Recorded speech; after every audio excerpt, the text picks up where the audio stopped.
volume up so I can really hear you well. Oh, and I didn't ask. That's much better. Right. Okay, Rob, I see that you just chatted us that the meeting is now streaming live. So I'm assuming we are live. Yes. Oh, it wasn't a chat. Okay, thank you so much. So I'll make a motion to open the meeting of the Larchmont Mamaroneck Joint Garbage Commission. I'll second. All those in favor? Aye. Okay. Nancy, you didn't say aye. Oh, aye. Okay. Right, then it wouldn't open. Mhm.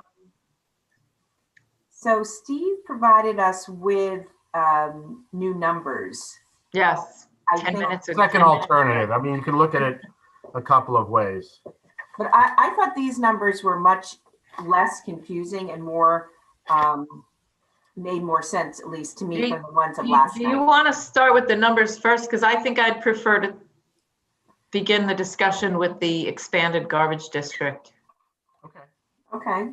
So, and then work our way backwards. all right. So I provided both of you the other evening a bullet point account of the expansion of the district. And let me just go back over it very quickly. So we know Doug Goodfriend was also on the call with us, because if we go this route, since we both use Doug and I have familiarity with him, my sense would be to have Doug draw up the map.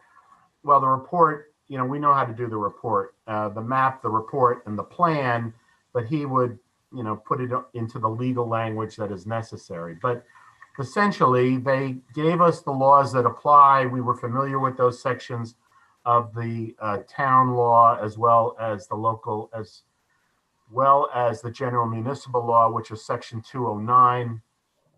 And what they basically said to us is that the expansion of the district, if there is no debt required in order to expand the district, and I can't envision any debt required to expand the district, there is no formal approval required of the state controller's office. They would want copies of the plan and the report. Okay, that's fine. Once the plan and the report are composed, then it would be reviewed by the town board, but must go to the village board for approval first. What the two people from the controller's office told us is you could do it by local law, resolution, or ordinance, and that would be to approve the expansion plan. That would then come back to the town board for final approval, since the town board would become the governing body of the district. So then we discussed with the state controller's office the timing. There is no way to amend a levy in midstream. So their suggestion was that the process begin in early 2021 with the preparation of all the necessary documents, with the target being that it would coincide with the town's 2022 budget. So the 22 budget would reflect the expanded district, the expanded assessed valuation for the calculation of the tax rate. The controller's office then comes in and will look at the town's tax levy and the village's tax levy, because obviously ours is going to go up by, let's say, roughly $3.4 million. They then calculate what I guess in a way you get a pass for this. Then they would look at the village's tax levy for 22-23 and evaluate how they would then calculate your tax cap as a result of this transition. The question that they couldn't answer, I think we'd have to go somehow through the governor's office.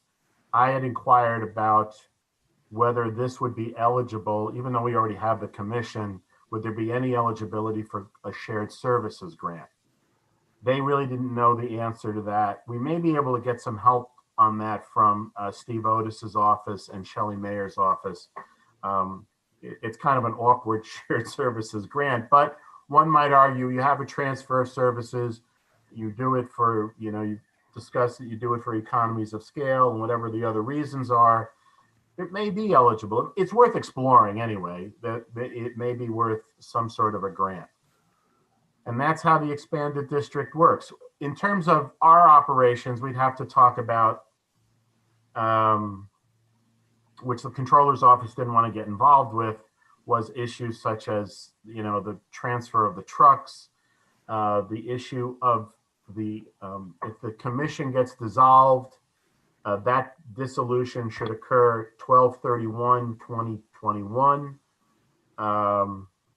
Steve, did she have an opinion? Is it a she? There's a State she and a he. There's And a a he. she and a he. Okay. Sean McDermott, and actually Sean called just a little while ago, but I called him back and got his answering machine. So I'm not sure why he called.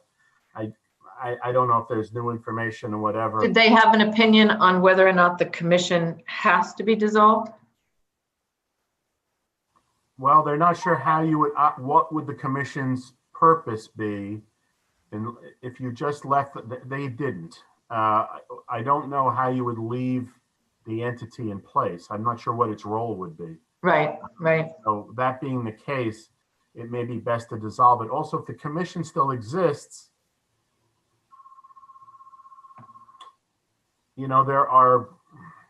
if the commission still exists as an entity, there are issues of some sort of insurance coverage.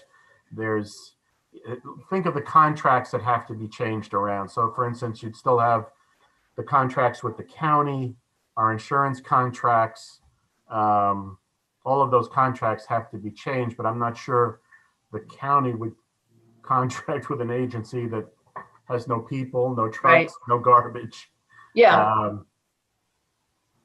I could then just do that. I could, when I call them back, I'll ask them that question, but I'm not sure what the it's like value. it's sort of an academic question just to Yeah. confirm. And then, clearly, it's on the face of it, it makes sense to dissolve and have everything under one umbrella.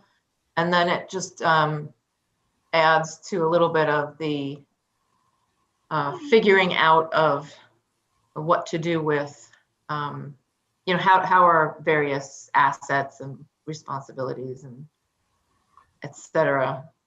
Right. I mean, the commission doesn't really have Handled. any assets. Well, it has the Dilapidated incinerator building.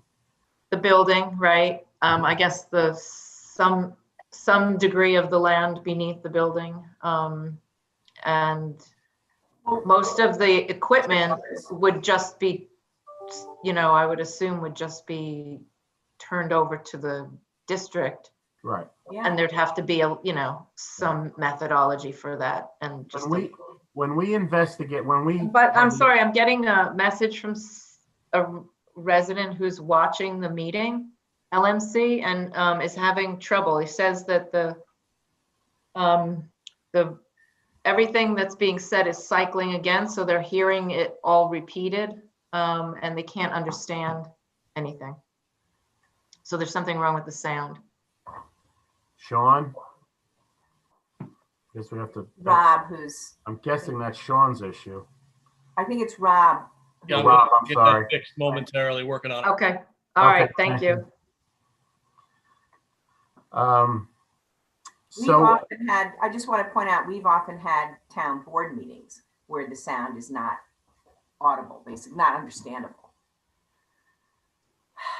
When we had the legal question, I think the controller's office can answer is that, I don't know if you recall, when the town had the unfortunate accident of that employee being killed, we did a lot of work because there was the question of where he got killed. Remember, we all got sued, the commission Yes. got sued.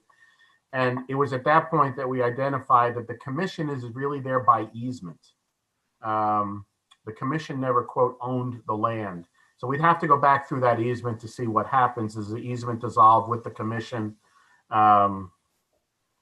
But other than that, you've got the incinerator building, the new building, 2 tractors, 3 trailers, and 3 pickup trucks. So there's not a lot of assets to worry about in the transfer. At least I don't think so. And some of the stuff is so old. It's not insurmountable, let's put it that way. I hope not. This should be the easiest part of any sort of an expansion, I hope. Right. Mhm. Extension rather. So that's how the extension would work. I will call Sean back. If I don't get to him tonight, I'll call him tomorrow morning, and I'll certainly let the two of you know what, if anything, was of value in the conversation. So that takes care of what to do with the district. And that was if it's okay, that kind of moves us in to the discussion of the analysis, because the second analysis that on the surplus that I sent to you today. Oh, hold on, I have another Okay, question. go ahead. Tell me what order you want to go in. That's fine. Yeah, no, just still on the expanded district. Yeah, Two other let's do things. that.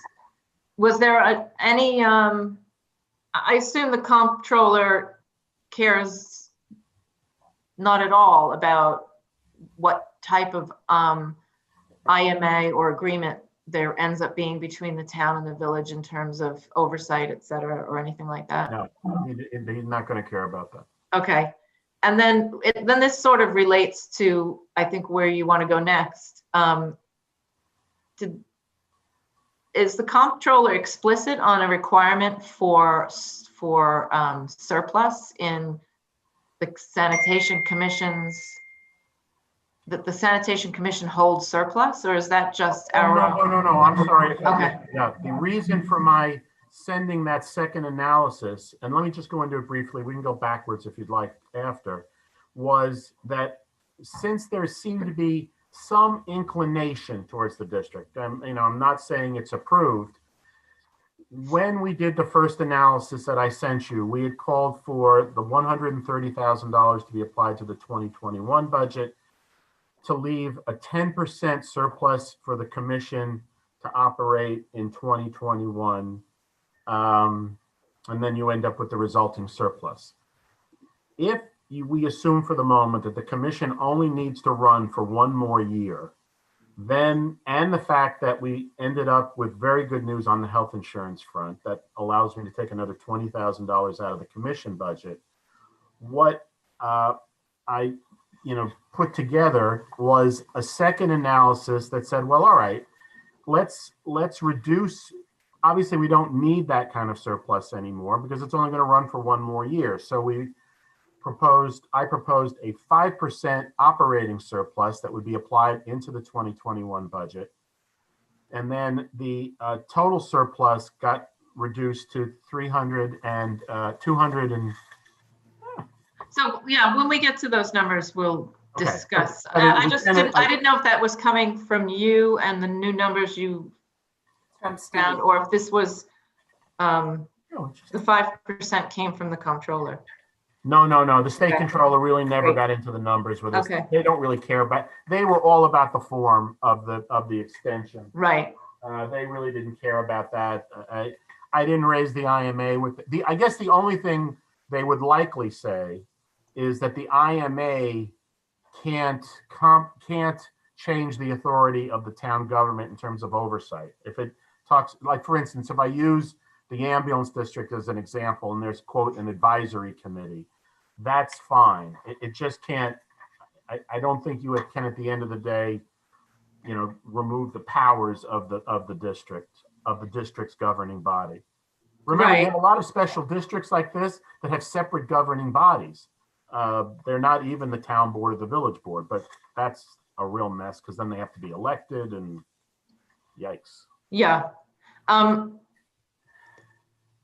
For the ambulance district, I haven't been able to, I found a resolution that the village board passed, similar to what you're describing for the expanded garbage district would be. Yeah.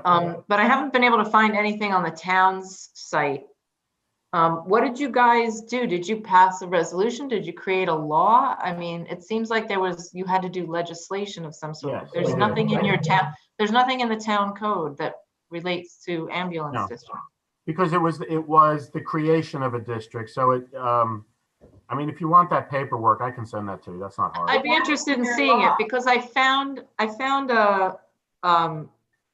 I guess a memo from one of the village trustees to the board at that time, and a note from Cheryl Louie on the bottom, which referenced, I guess at that point, the oversight body for ambulances sort of forced this situation a little bit. and was requiring that there be this advisory board or advisory committee that was made up of one representative from each of the 3 municipalities and one representative from each of the 2 ambulance companies.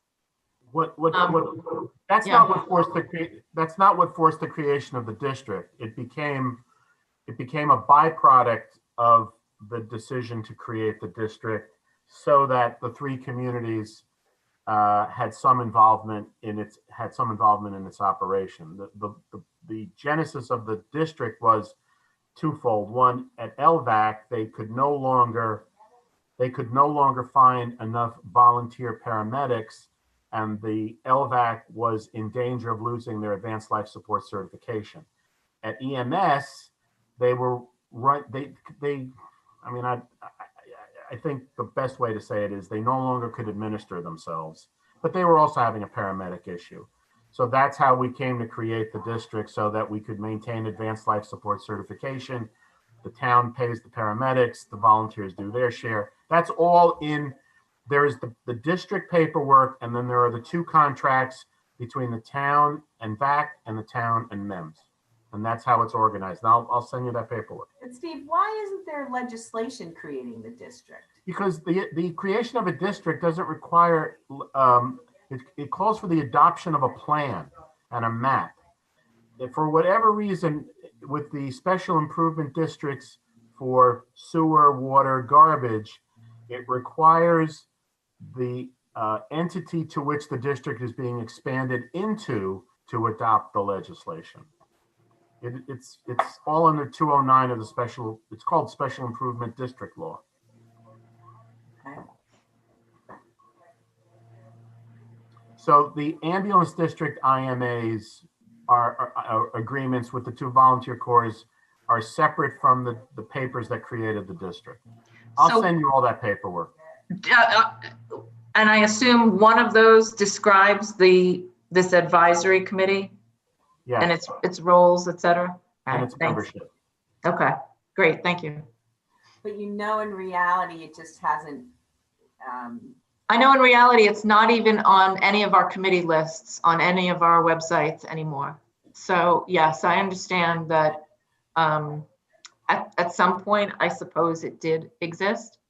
It did. And probably played a role, and then over time, it just sort of fell by the wayside. And if there is an issue or a problem that arises, then we have called for meetings.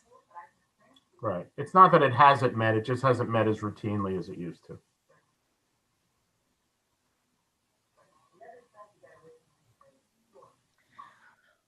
Anything else, Nancy, on the expanded district? I mean, where do you think that, I mean, we sort of have to, in a way, how we deal with the next year's budget has a lot to do with whether or not we think we're truly moving along in this timeline. It seems to me that the town board members are interested in exploring the extended district. And, when Steve presented us the numbers in terms of what it would mean to our budget and also to residents, there seems to be a benefit to residents in terms of costs. And it is more administrative work though for the town, but we think that could work. So I have the sense that they are interested in exploring that and moving forward with that.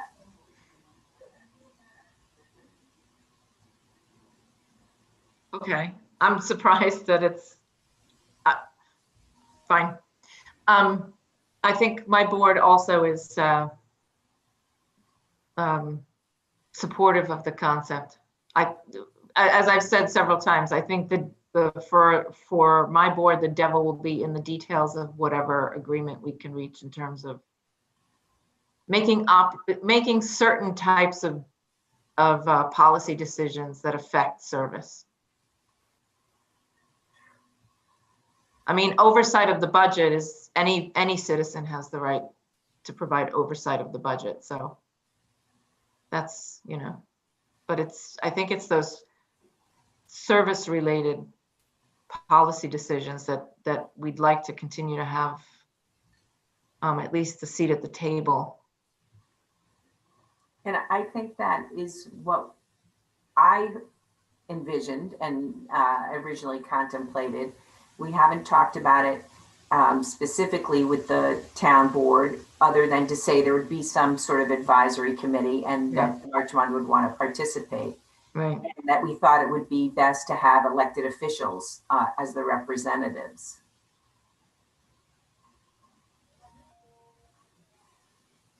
Right. Well, As far as we went.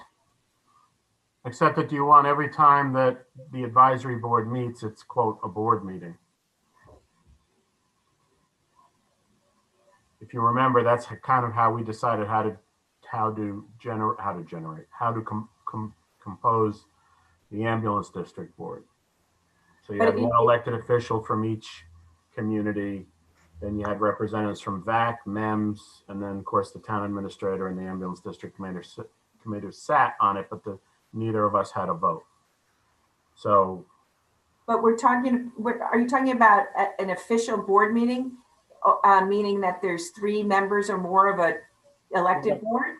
Like for instance, if Larchmont decided to put 3 of its board members as the Well, committee. then that would be an official board meeting. Right. I mean, I guess you could do it. It's not the end of the world. I don't think that's what we're contemplating, because I think I think that would be a little unwieldy. I mean, 1 for sure, 2 possibly makes sense, but no more than that would, you know.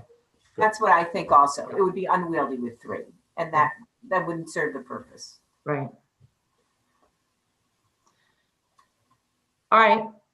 So I think, you know, we're gonna have to chase that down sooner rather than later. I think that's the part we need to figure out so that we can have some kind of straw vote, because obviously we're not going to approve the plan and report, which doesn't exist, but we can, you know, we can all give a verbal okay to the concept as long as we know what it is that we're talking about. Yeah, Lorraine, just make sure we separate the 2 items. The plan and report you actually do approve, because that will become the basis. I know. What I meant was first we need to figure out the structure of this thing. Then we can kind of have a tacit approval on both sides. Then we know where we're going. Okay. I think that needs to get done in the month of December, if possible. Then we start the, you know, all the required report, plan, approvals, reviews, figuring all that other stuff out. And writing up a formal IMA or whatever's needed to describe this. So when you say come up with a structure for and do it soon within the next 3 weeks, are you thinking about a detailed structure or sort of the basics of it? I think a basic,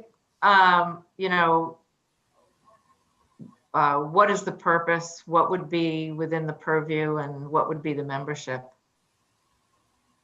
It doesn't have to.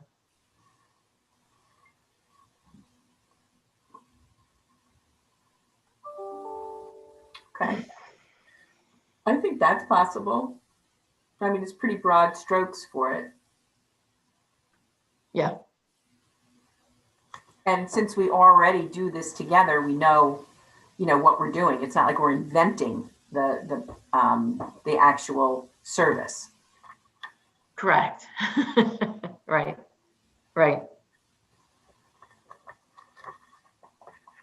Steve, do you think that's possible? I do. Yeah, I'll pull up first thing in the morning. I'll pull up since I have to send it over to Lorraine anyway, let me pull up the ambulance district stuff and see how that committee was, how it was incorporated into it, or whether we did something separately. I have all that. I have a huge file on the ambulance district that we can use. And then the other thing I could possibly look at is, out in Long Island, they have these they're called sanitary districts. And I'm wondering, and they incorporate two, sometimes three communities. I'm just wondering whether they have some sort of organizational document that involves the local governments directly. I will check on. Do you know where is it Nassau County? Yeah, it's Sanitary District 6 and Sanitary District 7, but I can't remember Where? which communities. I No, can't we've remember had which this communities are in. conversation before. I don't remember in each either. one. Was it, or it wasn't It's been around like for a long time. Oyster Bay or something like that? I don't know. Yeah, it tends to be the smaller villages that are in the towns. Yeah. So I'm just wondering if my parents are in one. They might be. Yeah, they might be. Okay. Well, I think if you could share that information with us, I think we'd be interested to see it too. Yeah, Although, if they have anything. right. I don't relish the idea of thousands of pages of ambulance district history, though. Well, I'll cull through it and see, what I think is the most relevant. If it's not enough, believe me, there's always more. Right. Okay. But Lorraine, do you think your board does understand the basic premise that the town board would have to be, the final voice or vote on it if it's within our budget? That you are the only ones who can approve a budget. Yeah. Yes, I have made that point, and I'll repeat it.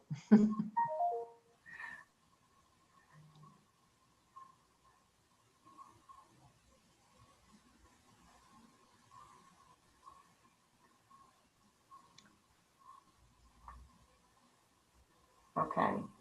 Well, Okay. I think that leaves us with the task then of looking at how to reconcile 2020 and approach the budget for 2021.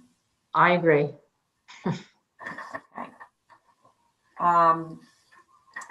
Do you want to review these numbers, Steve, with us? Would that be helpful, Lorraine? Because it is brand new information or presentation. I don't know if you think we need that. Well, I spent quite a bit of time with the previous version. I assume that it's the same calculations, just different numbers. Right. If you look at it very quickly, the only difference in the numbers is if you go to the two lines that says appropriated fund balance fiscal year 2021. Since can you share it on the screen? Because no, I can. I can share it if you want. Oh, you can share it if you. Yeah, I'll share it then. It's the one you just sent, right? Yeah, I mean, I could get to it if you want me to. Otherwise, it's up to you. You're talking about just the fund balance projection, Steve? Yeah, the ones. Yeah. Are you looking at the one that I sent you today? Yeah. Uh-huh. Okay. Is that the Okay. one you want to share? Sure. Okay. Okay. All There right. it is. So good job. Thank Beautiful thing.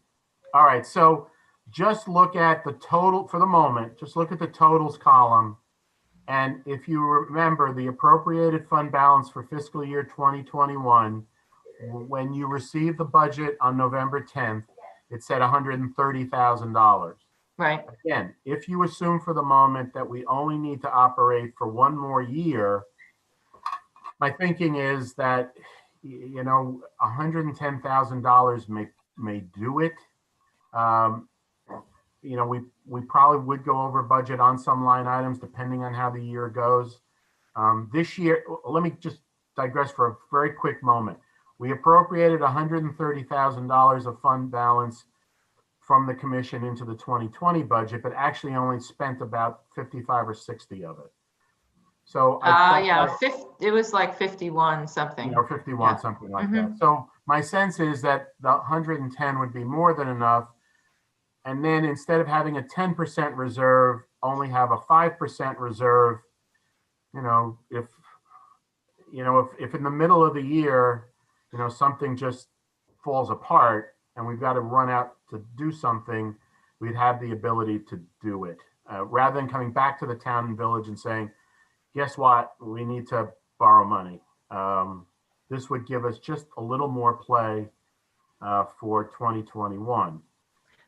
But again, my assumption being that we were inclined to go with the district expansion, and then all we needed to do was find a way for the commission to operate for 12 more months. All of the other numbers, the 1219 fund balance, the projected revenue, expenses, the due from that's all the same in both presentations. Right, you just changed the fund balance for 21 and the reserve. So Correct. Those are the yeah, only so two. on those two items, I mean,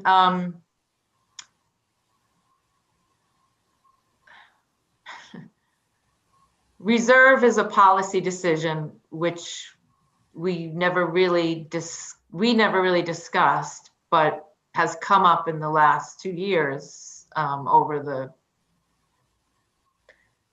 along with the other conversation we've been having. I think, and how much we appropriate from fund balance for 21, I was certainly thinking 130 was way too high, given the situation we're looking at, moving to a different structure. Since we never, in my experience, we've never used anywhere near that amount, looking back. So I'm wondering, since we're going to be switching over, it might make it more clean if we just this spreadsheet's a bit of a problem for me, partly because this due from Village of Larchmont shouldn't be here, which the bottom one, right? took me about a half an hour of tearing my hair out, wondering why in the world do you think the Village of Larchmont owes 370. But anyway, I finally realized it was just somebody I cut and apologize for pasted. that. That was sorry. Yeah. I would say that what we should do is we should just calculate the projected fund balance for the end of 20, and then in a sense disperse that to the two communities, and then calculate our 21 budget based on what we think the 21 budget needs. And if we want to build in a contingency or a surplus line into that, then we should look at it that way. At the end of the day, it's whether we disperse it or we just credit, it doesn't really matter. But it's just, I think, a cleaner way of looking at it than this. This kind of has too many assumptions for me. I'm going to share something else if I can find it.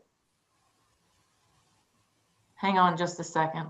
But you talk among yourselves. No, I do think there should be something there as a contingency when you have a $3.6 million operation. Yeah, I didn't say, well, okay.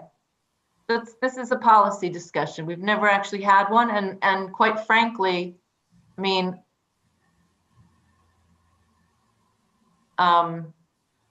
you know, the enabling legislation, the wholly enabling legislation, says that at the end of every year, the surplus is supposed to be given back to the two communities. So, and I'm not disagreeing that maybe we shouldn't have a certain amount of money to cover potential unforeseen overages, et cetera, to cushion the budget, right? That's what I thought. Yeah. So if I took the same spreadsheet, and thanks for sharing the spreadsheet with me. So here you have projected fund balance at the end of the 20 budgetary year. And this is what's left over, and that's the allocation to the village and the town from fund balance. And then we can determine what level of contribution we may want from fund balance, and whether or not we need to have a reserve. And of course, that was still where there was the 10% on your previous form. What I'm saying is, this is the fund balance at the end of this year. these can either be dispersed to the two communities or they can be credited against the 21 budget. And then the 21 budget should include within it some amount of money that is for these overages or expenses as a single line. Because why? We don't want the commission carrying a reserve at this point. We just want the whatever we have at the end of next, potentially whatever's left at the end of 21 will just roll to the district, perhaps. That depends a lot on the allocation of the 21 budget, which is the next part of the conversation. Right. We're sort of getting to the same place, but in a different route. I'm never quite happy having a budget that has no reserve. I just think it's, you know, a recipe for potential disaster. Because then at the end of the year, if you still have it, you're gonna roll it into something else. I'm particularly concerned also because we haven't decided, you know, the other issue we haven't decided is the curbside versus backdoor. Mm-hmm. And so, you know, we don't, you know, we have laid out the staffing and we are reasonably certain it's going to work. There are issues, for instance, like all of a sudden, are we going to be, I need more money for all these cans that people are you know, buying. You know, I don't know. I guess at 5%, I'm not completely comfortable with Lorraine. I'm being honest with you, having done all these budgets all these years. I think you have to have something in there. But what you're saying is adopt the budget, then put it back in. So I think it's kind of 6 and 1/2 dozen of the other, because it's either going to have to be, in essence, you're going to add the reserve to the contribution, where I'm taking it out of the fund balance to get to it. That's the real difference, right? But I do think it is 6 of one, 1/2 dozen of another. And there would have, I would agree, and it sounds like, Lorraine, you do too, that there should be something in reserve for unforeseen situations or extreme weather or whatever happens. So I don't know if it really makes a difference when you put it in, but I would think we'd have to agree to put it. We're you know, I think we're kind of projected. So appropriated fund balance, which we slip into the budget every year, is the cushion for unforeseen circumstances. Reserve is what my understanding is that the reserve is what the commission is basically has been traditionally the entire surplus, other than what we've appropriated into the budget, and it's kept for capital expenses so that the two communities don't have to borrow or dig up money mid-budgetary year. Remember, though, that the appropriated surplus serves as a form of a revenue that reduces the net budget that then is allocated to the two communities. So it serves two purposes. You're right. Yeah. As a cushion, but it. Right. I mean, the only other kind of going along your strategy, Lorraine, is right now the proposed budget for 21 has a $30,000 contingency in it because the labor contract expires at the end of the year. So, you know, it would be standard for us to put something in there to allow for whatever adjustments may occur. I mean, you could raise that number.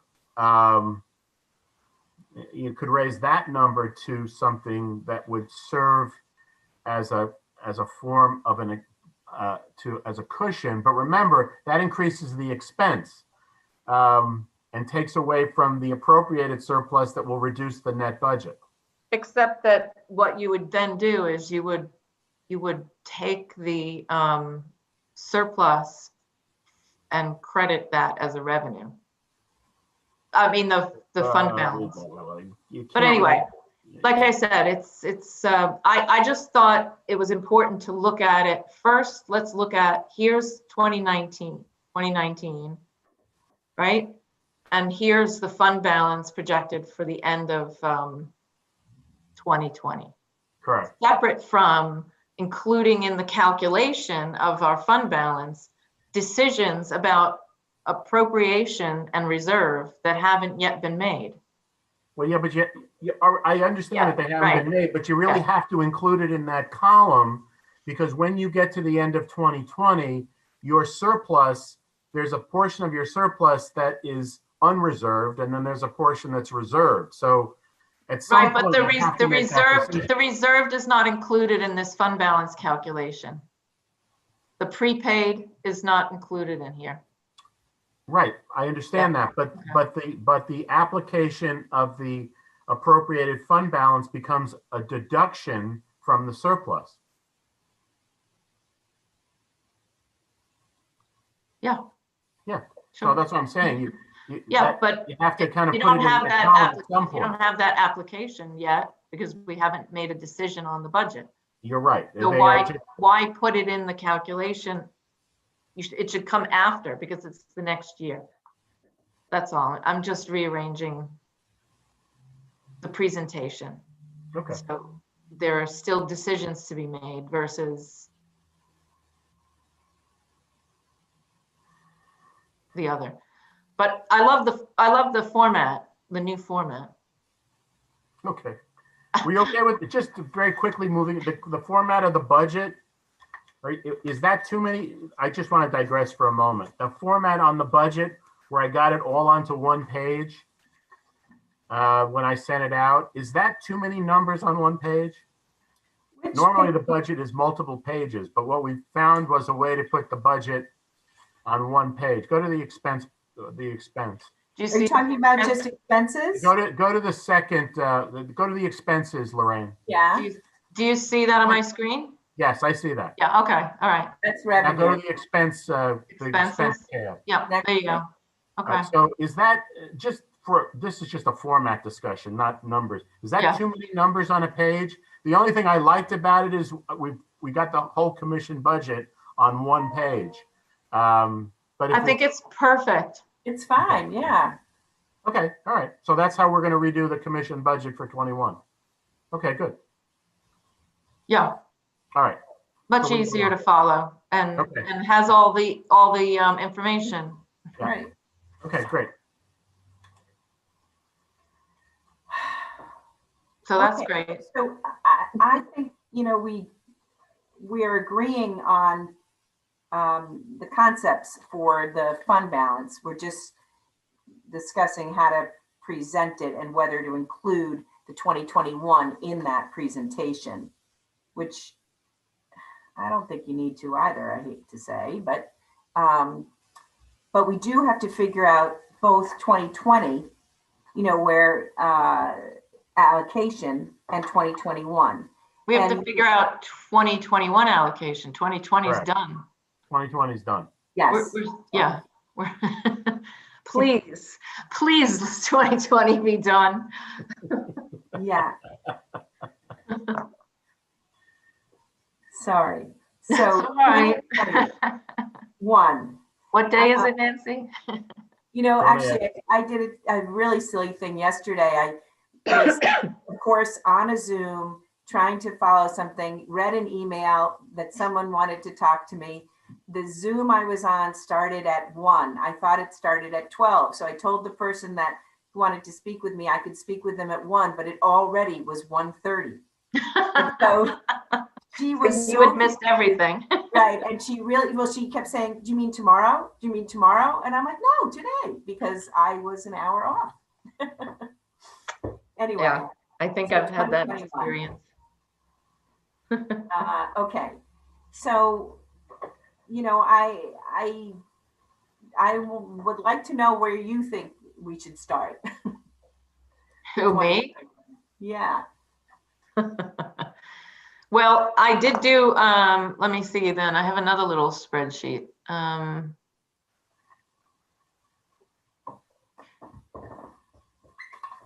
Give me just a sec. Again, it's hard to pull things up while we're.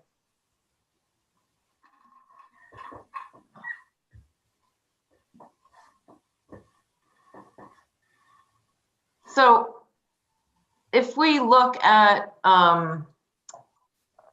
just the commission costs alone,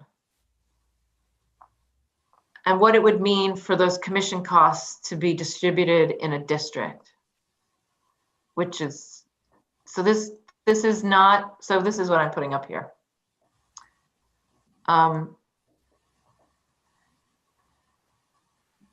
Right here on B13 is the total budget of the commission for 2020. If you go to the far right box, single expanded district, the commission total budget for 2020, the total assessed value for both communities from 2020, September 15th, to be exact, calculate the rate, and it would be $602.11 for the average house value of 1.257 million, which is the number that, Steve, you had started doing your calculations based on. So compared to the actual, not what happened, but the proposed tonnage allocation of 5347 of the 2020 budget, a town resident would have paid $528 just for the costs of the commission. That's not what you pay, they paid through your garbage district, which has potentially other costs associated with it. Right, you just have the commission in there. That Just the doesn't have commission, the right? I don't district- have your district stuff, like, you Right, know, so, repairs of equipment and insurance and all the other right, things. we've got debt and the debt. And the debt. And But I was I gonna say, it's assume about that you also allocate some town expenses to that fund. Well, no, the only expenses in the in the garbage district now are our portion of the commission, the repair of the vehicles, and the debt for the purchase of the vehicles, and a portion of the automobile insurance for the garbage trucks. And tax certs. And tax certs, yeah. Okay. But that has to be in every district. I think Yeah. Yeah, no, it makes sense. It makes sense. I'm just saying that there are other things. So I'm just looking apples to apples, you know, Right, I commission understand. cost to commission cost. A village resident of the same assessed value house pays $714, almost $715. And so as an expanded district, split over a much larger assessed value total, it's 602 for everyone whose house is worth 1.257 million, which is an increase of $74 roughly for town residents and a decrease of almost 113 for village residents, again, with that house valuation. Oddly enough, if you just look at what that means in terms of the proportionality of what would have been a town or village contribution, you come to here and it works out to what we would think. It's the ratio of the ad valorem, 60.4 to 39.6. So we keep seeming to end up at that same sort of number. So you asked, where would I want to start? 60-40. Because I had suggested the last time we had a conversation that I thought if we could make the 21 budget resemble what would be the eventual effect of the garbage district, then I think we would be in a good place. Why does the village in that previous screen, why doesn't the village have additional expenses in their in the garbage, We don't have a garbage district, right? Yeah. but yeah, so, But you're not reflecting your other sanitation expenses either. right, and I'm not reflecting your other sanitation expenses either, right? That's so why I did apples to apples, but yes, Nancy, we do also have $50,000 in vehicle maintenance, which we pay to the town. And we have some dumpster fees and a little bit of debt service for one garbage truck. You know, we don't allocate other costs because it's not a separate fund. It's, you know, Right. it's in the general fund, right? So that's why I thought it's cleaner to just look at the commission as a standalone. And when you do that calculation, clearly the total cost of the district is going to be more than the cost of the commission. But the ratio stays relevant. It's just that the town residents will end up paying slightly not as much as in my example, and village residents will save slightly not as much as in my example. So can you go back to that slide again, please? Mm-hmm.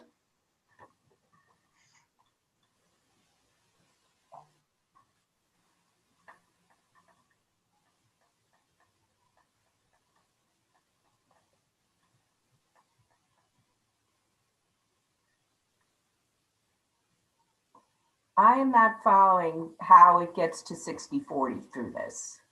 Oh, okay. So if you calculate, do you see how we get to 602? Yeah, Okay. So that as a difference between what was paid under the old method and what would be paid in the district, that's the difference. That represents a 14% increase for the town resident. And so all you do then is take this number, which was 14 on top of that. times you get the 14% increase, right? So then you get to the new, sort of the new split, which you're not splitting anymore because you're a district, but it helped to, for me, it helped to put it in that perspective. Like how do I work backwards to say, here's an expanded district, what would the split be? The split would be 60-40 or like 61, well, no, 60-40. So I see what you're saying. So that's my starting place. Yeah. And I have to say, you know, the town board will not go to 60/40 because it will not, you know, it's just a huge increase and it's not worth it for them. It wouldn't work. I know that Steve was looking at a couple of other ways to look at the split and add a few different pieces into it. And, you know, I think we'd have to mitigate that split somehow because I don't think the town board would accept that for 60/40. You know, it's too big a change and it's just too large. I can't hear you.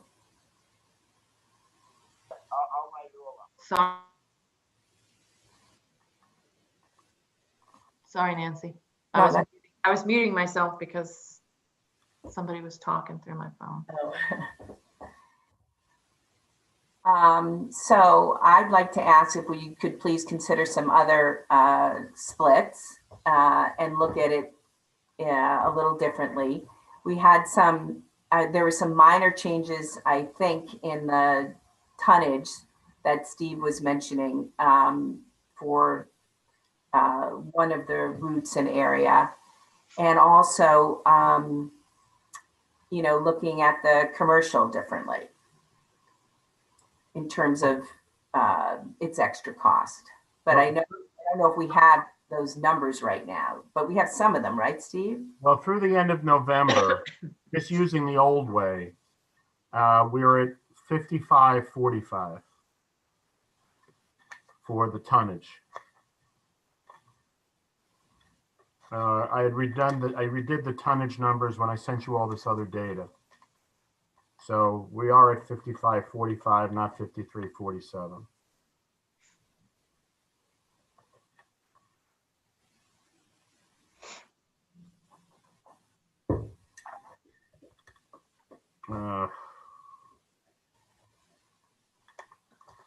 So we need to figure out the happy baby medium, because the whole reason we started down this conversational road over a year ago was because the tonnage calculation is Doesn't feel right. it's not a matter of feel, it's not right. It highly inflates the costs for village residents compared to the service. So we've used our portion of surplus to cover last year's difference. This year, we're going to need, a good faith understanding that this has been a somewhat inequitable methodology. Not pointing fingers at anybody. It's what was written in it, what was agreed to. And unfortunately, whether it just changed radically or because the costs got so much higher that the magnitude of that inequity became untenable. But there has to be a recognition on the part of the town of that circumstance as we move towards the district, which is going to be, I think a much more simple and fair way of providing this service. Well, I think that, town has been providing recognition in that, the village hasn't been paying its normal share, and obviously is using its surplus to make up the difference. And that we're looking at going to a district, which is a huge change. And I think will still provide us the benefits of a shared service, as well as, consolidate all of the administration and costs in a way that should be, feels and looks and is allocated in a more fair way. But, jumping to 60-40 is just too high. 55-45 is a little bit of a, move towards that. I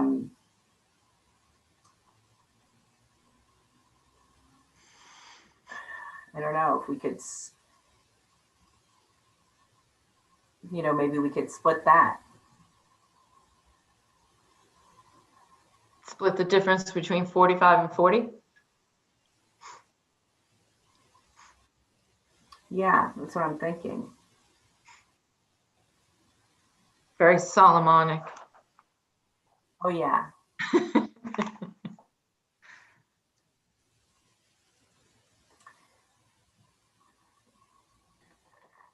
And, obviously I'd have to go back to see it. And so do I.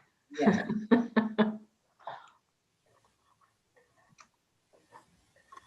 Let's just make clear that when we discussed that the 45 was not a reduction out of the largesse of the town. It just happens to be the math of this year. True. Okay. It would have been that anyway. I've got plenty of backup for the math, believe me. I'm sure.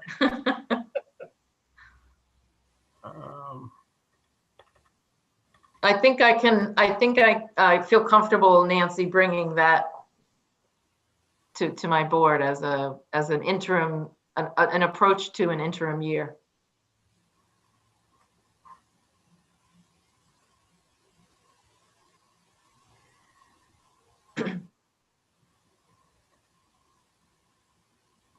Okay, and I would try too.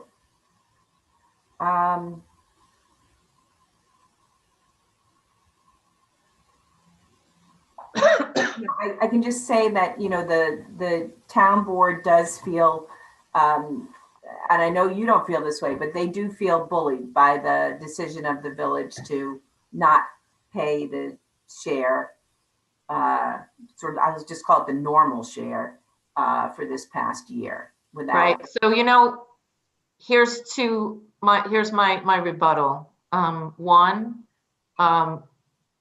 we made ourselves pretty clear back in October of 2019, the fact that, well, let's just say that we made clear what our situation was. And that was our marker on the table, and that was our money. So we didn't take anything from the town. We took our money back and we used it to alleviate our taxpayers' burden. And as town officials who are voted for by Village of Larchmont residents, they should understand that responsibility. Well, obviously it made the town have to cover those costs for this year. No, it didn't. No, it didn't. You didn't cover any costs. You take the money out of the surplus. That's our surplus going towards, if you go back to the calculation we just looked at for fund balance, you see. But during the year, we didn't do that, did we, Steve? I think that it. No, I mean, there wasn't. You're using the commission's, you're using the commission's surplus, the commission's fund balance to float anything throughout the year. So you're not taking your money out of your kitty. Okay, I thought we were. And by the way, Steve, I know that where we may,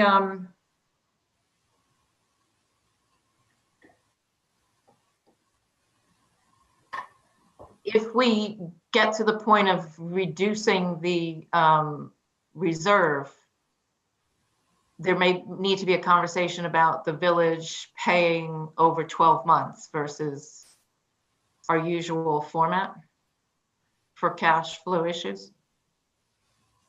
Well, I mean, it really depends. If you take all the surplus, then yeah, we're going to have to recalculate the cash flow. If at the end of this year we distribute all that, then the town either has the choice of doubling up on its first 6 months. I don't want. Let me ask, why was that never a consideration? I mean,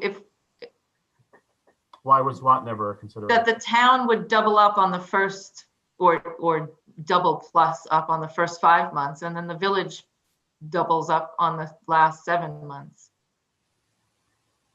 Was that never a you know what? I can't answer you, Lorraine. We never really discussed it. The village always wanted to pay in the first 6 months of its fiscal year. And so we always seemed to work it out. And then I don't think it's that we wanted to pay in the first 6 months of our fiscal year. It's that the town and the commission's fiscal year starts when we're still in our last fiscal year. So it becomes an accounting issue for us. If we pay January through May, then we have to balance that and charge it. We have to do accounting work that takes it out of our next year's, puts it against our next year's budget. No, because your budget's June to May. It's not going to take it. We've already paid. No, we would be in essence, we would be prepaying our sanitation, our commission costs in this year's budget that's supposed to come from next year's budget. So accounting wise, I'm not using the right words, but we have to do something to make that balance out. In January, we've already, at the end of this month in December, we've paid everything we owed for the 20 sanitation commission. That's right. Right. So in January, if we start paying into the commission again, we're still in our existing fiscal year. We're only halfway through, and we didn't budget for another commission payment. So it's fine. It's accounting, and then it becomes our cash flow issue. But that's if that's the way we need to do it, we'll figure it out.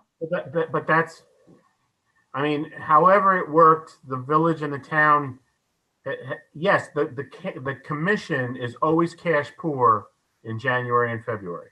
Right, And- because we don't pay and you don't double We up. don't pay, and we're just Yeah. getting our budget. We haven't collected our Right, taxes. because exactly, right, So we use the commission exactly. surplus. Yeah, yeah. So I don't think it was, I think it worked. I mean, It worked as long as there was a surplus. a surplus to Right. float the cash, yeah. So maybe what we have to rethink is how much of that surplus, well, depending, so we're gonna have a budget that starts in January. I don't know, I can't do it in my head. I'm gonna sit there with I'm sorry, I just never had that aptitude. With a piece of paper, I'm wonderful. Without a piece of paper and a calculator, I'd have to, but it's not hard to do. I just don't want to try and do it in this. Yeah, no, math on the fly, not my strong suit. I'm So, not, We have the same issue going forward. well, if you distribute, what really Lorraine's getting at is let's use stark terms. December 31, the commission writes checks to the town and the village for the value of their surplus. Right. Right at that point, the commission has no money. Right. So the only way the commission, and we have some big bills in December and January. We've got the pension, we've got our liability insurance, and we've got the first month of health insurance, and we've got a portion of the workers' comp. some of So- that, Steve, is the prepaid, restricted fund balance, which isn't included in that spreadsheet. That's Okay, exactly right. That's exactly Right. right. So, so now we're starting January 1 with zero in our pocket. So the town could write a check if the town writes a check just for its share, forget what the apportionment is for the moment, but it's not, we're literally going to live hand to mouth until June, when the village will write its first check. And I personally don't think that's the way you ought to live, but right. so we'd have to work on the cash flow. I think on December 31, there's got to be some money in the bank. And I think we can discuss what that amount is, but there's got to be some money in the bank. Right, Well, right. that- Do we get a discount for paying workers' comp early, don't we? Yes. Well, we get a discount, and then we're fortunate, we're getting, we're getting the reduction. The other thing is, we have to decide, in all this mix, how are you going to decide the curbside backdoor issue? Have you thought about that, the two of you, as to where we get to that?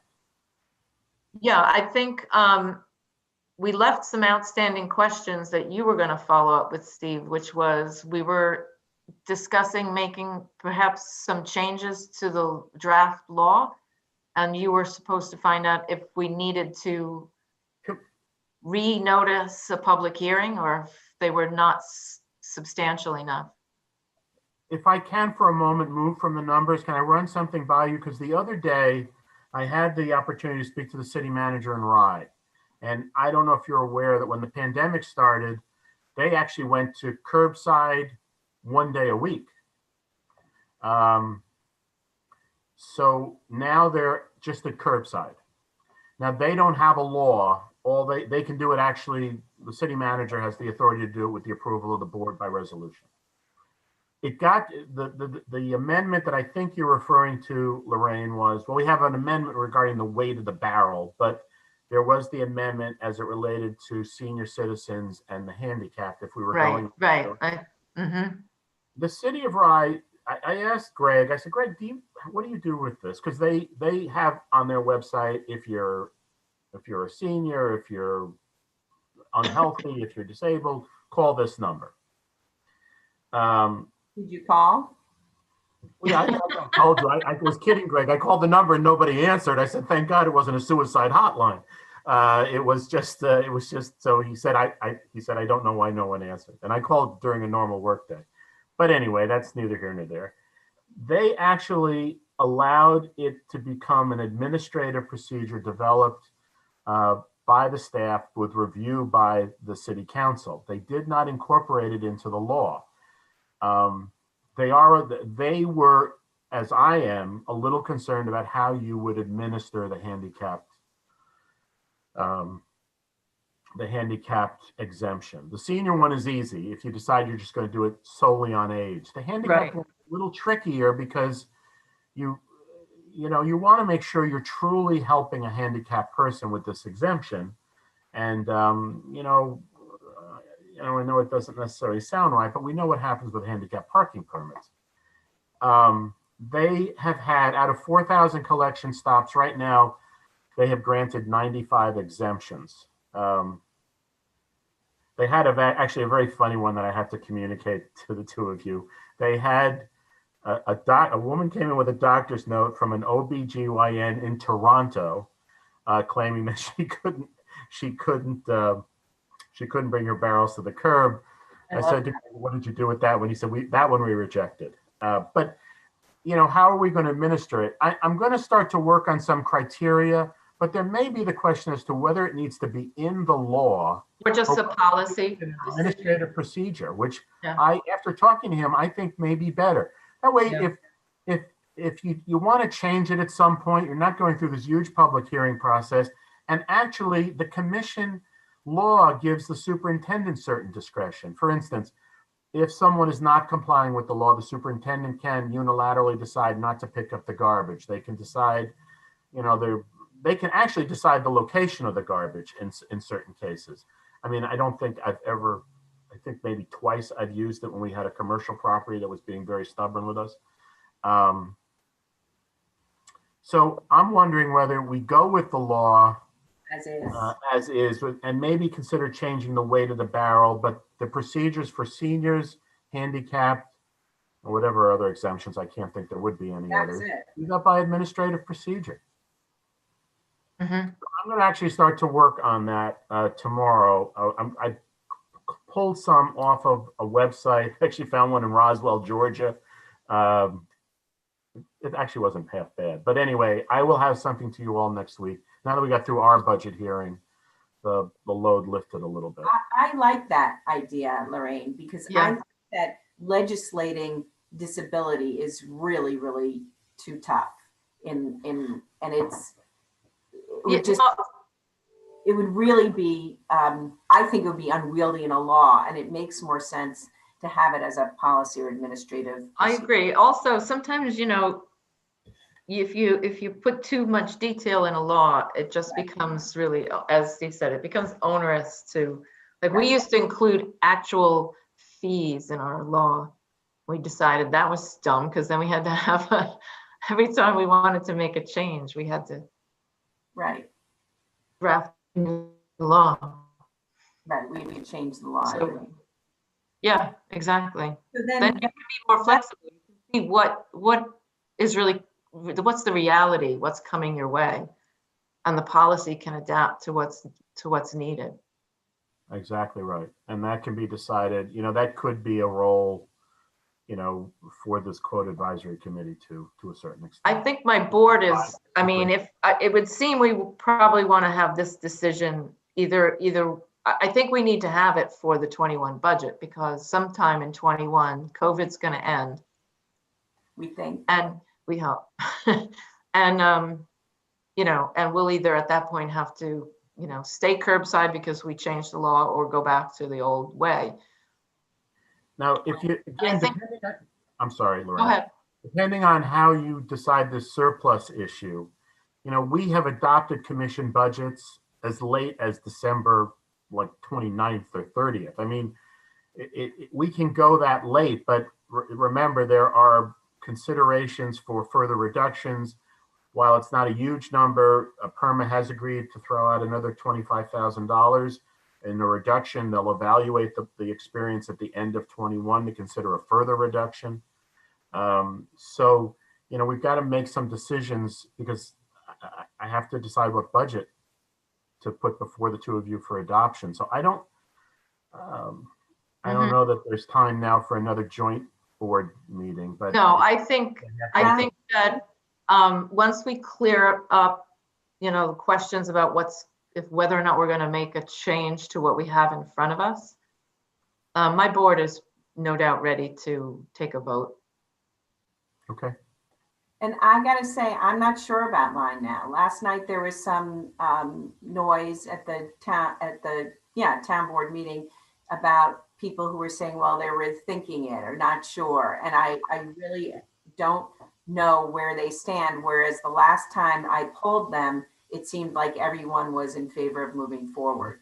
Right. So I'm going to try and get some clarity just from one individual or two individuals and see if there is a change. I don't think there is for the others, but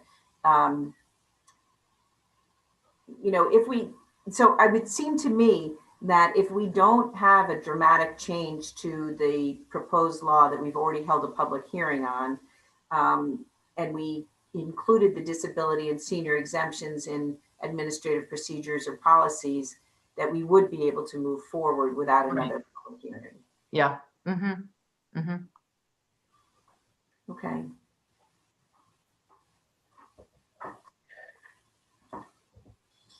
And then I would love in the future to look at once a week pick up. I mean, the idea of the expanded district opens up some opportunities because you're not limited. Your route structures is much more flexible because you don't have boundaries, those Artificial. so, once different routes, once a week pickup, food waste pickup, these things become possible, more possible. Yeah, I'm very interested in once a week pickup as well. Yeah. Yeah.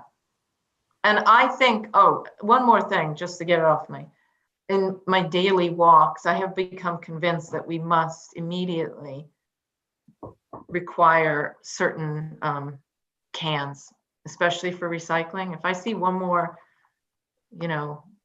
taped together green bin with half the paper and plastic down the street, I'm gonna scream. And I have one of those too. So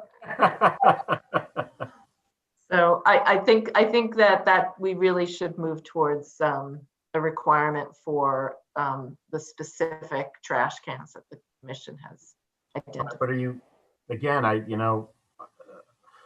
I hate to be the monkey on your shoulders, but if you decide that this year, those cans, if we decided to furnish cans to the entire service district, obviously there are a certain number that are out there now, but if we now try and fill that gap, how are we going to pay? Well, I don't think we need to give them away. I think we just need to tell people that over the next year, you need to use these cans because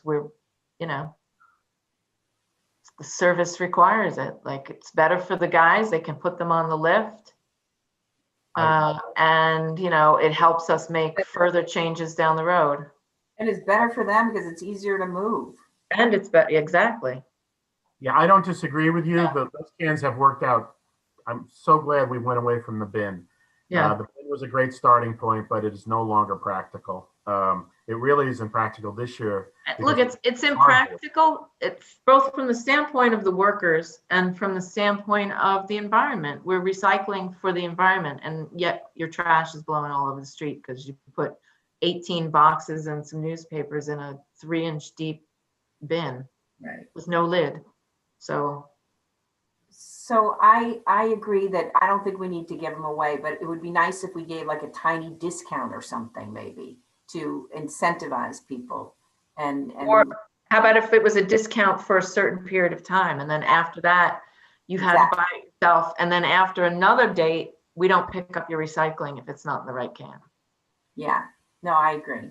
Okay. I mean, you could decide as an incentive, you could decide to sell them for very little more than what we pay for them. That effectively gives a discount. Yeah. I'll get those numbers for you too. Okay. So, an incentive for 4 or 6 months or something. And then after that, you got to have them.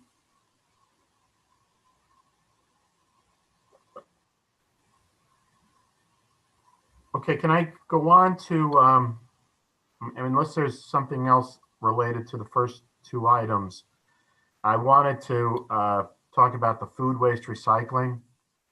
I have sent the contract off to Jim.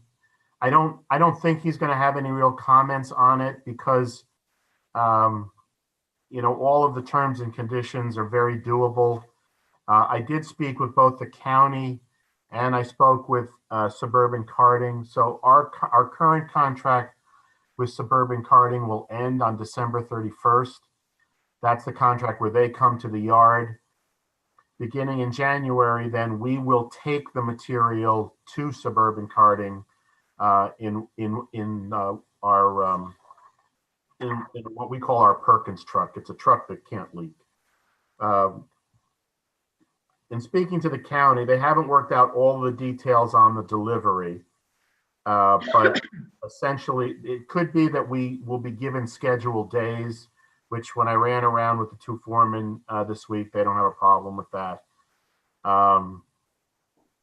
If we go to household collection, another requirement of the agreement is that we would have to replace the seals on all of the garbage trucks to try and prevent leakage. So the question I was going to pose is whether it would be all right for me to execute that contract subject to final review by Jim Stout. It's okay with me. Yeah, why wouldn't we? It's fine. So I need a motion and a second. Oh, I make a motion to approve the food waste contract with the county, subject to review by Attorney Jim Stout. Fine. second. All those in favor?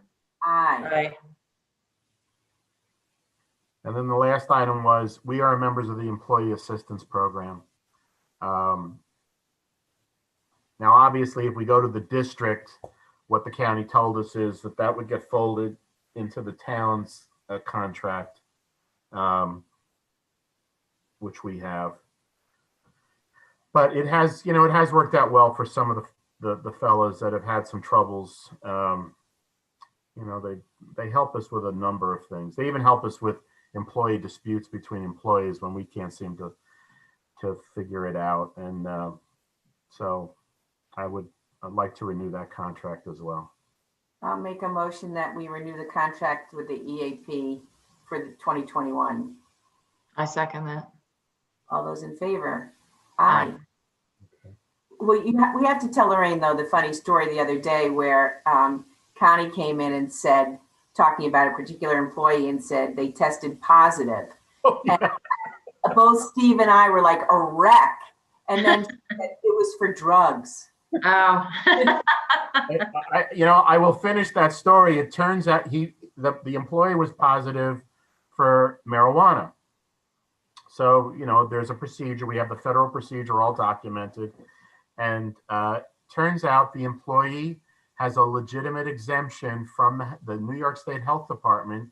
He actually takes Medical marijuana and or liquid form for a respiratory issue, which seems to be counterintuitive. But so, we've notified them, and what we have worked out with the employee is the times. He's agreed to the times of the day when he cannot administer it to himself. He doesn't have to do it as an emergency, like a penicillin shot, like a what do you call it, diabetes shot. He has to just take it once a day. So we've told him you have to take it at the end of your workday, and he said no problem at all. He said I've actually been doing that all along. But it was funny that kind of came in and said we have a positive test employee. and of course, And everybody when you flips. found out it was drugs, you were like so happy. Yeah, exactly. Thank God. Yeah. So We're crazy right now. yeah, the staggered shifts are working out really well. We've really kept them all separated now. Good.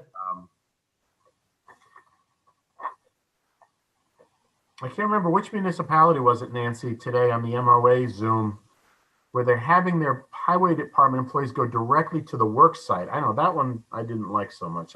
Yeah, I can't remember who said that, but I did hear that today.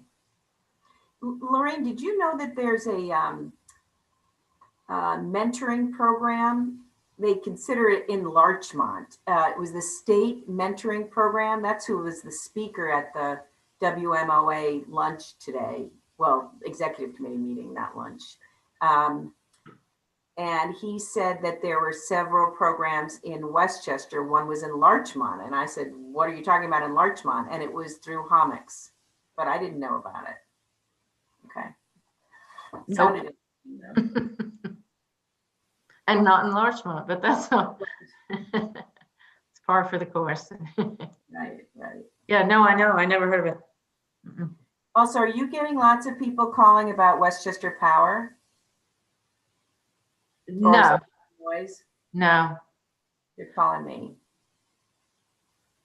I sent out, we sent out an email blast, which Yeah. I assume you got, you Yeah. know, that had all of that explanation and everything from Carmen a while ago. Yeah. So we also had sent out an email Yeah. blast, everything, but I'm still Yeah. getting. I know. So, yeah, I saw your letter. You posted it. You sent that out. I'm gonna email that out tomorrow. Okay, thanks. Yeah. Do I have the final signed version or as a, But I didn't sign it. It was just from. yeah, okay, yeah, just that text then. There are no changes. No, Did I you made one change- time change that Tom suggested. Okay. Yep, I know what that was. We'll get ours out on our email blast tomorrow.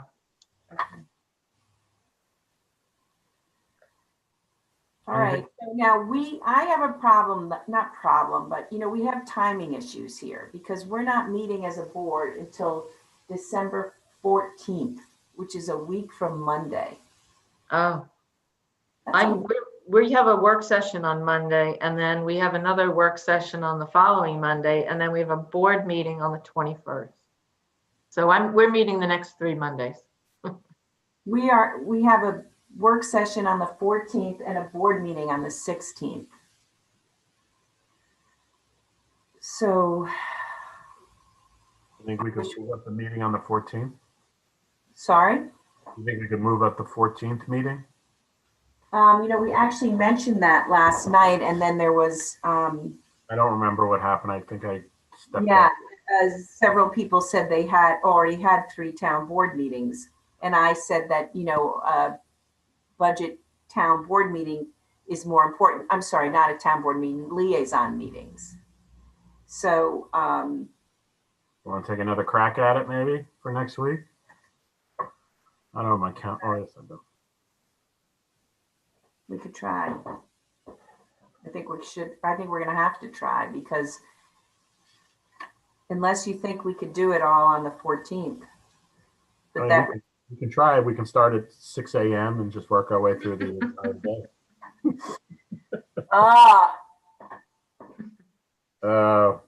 Zooms are too long.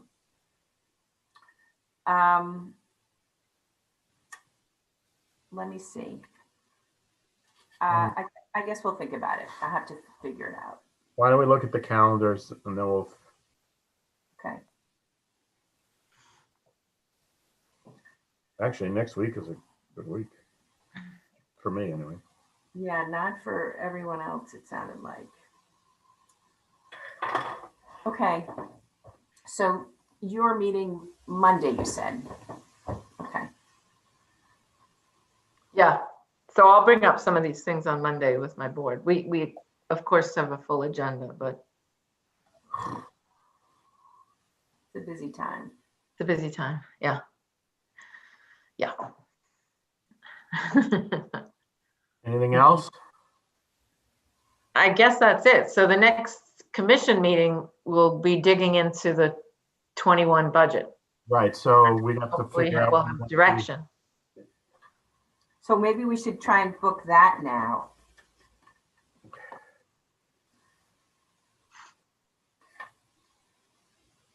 I mean, the only good thing. Pandemic's going. Christmas Day may be a good day. What? I said the way the pandemic's going, maybe we could meet on Christmas. There'll be nothing else to do. Nothing else. I'm already assuming there's nothing else to do. Right. I mean, that is the only good and easy thing is that no one's going away and there's no one coming No over. party to host. Right. Terrible. So we're available. Mm-hmm. Maybe we could even dress up. Hey, I put on a shirt. What, what do you want? Thank you. How's Tuesday, December 15th? I only mention that because if in the hopefully unlikely event that that's the day before the town adopts its budget. Really? Yeah. We adopt on the 16th. On the 16th? What's your deadline? The 31st? The No. deadline, no, the 18th, 19th. 18th? Oh. The legal Okay. deadline is the 19th. Yeah, I'm free on the 15th. I can meet. What's your calendar like? Yeah, I'm good. All right, you all pick the time. I have nothing booked. I always like late morning. Is that possible? What do you mean by late morning? Like 11? Yeah, to me that's midday. Go ahead. Tuesday the 15th at 11 a.m. Yeah. Okay, it's good. And Steve, will you take care of the We'll get the notice? notices and all that other stuff done. I will take care of all that, the agenda. Okay.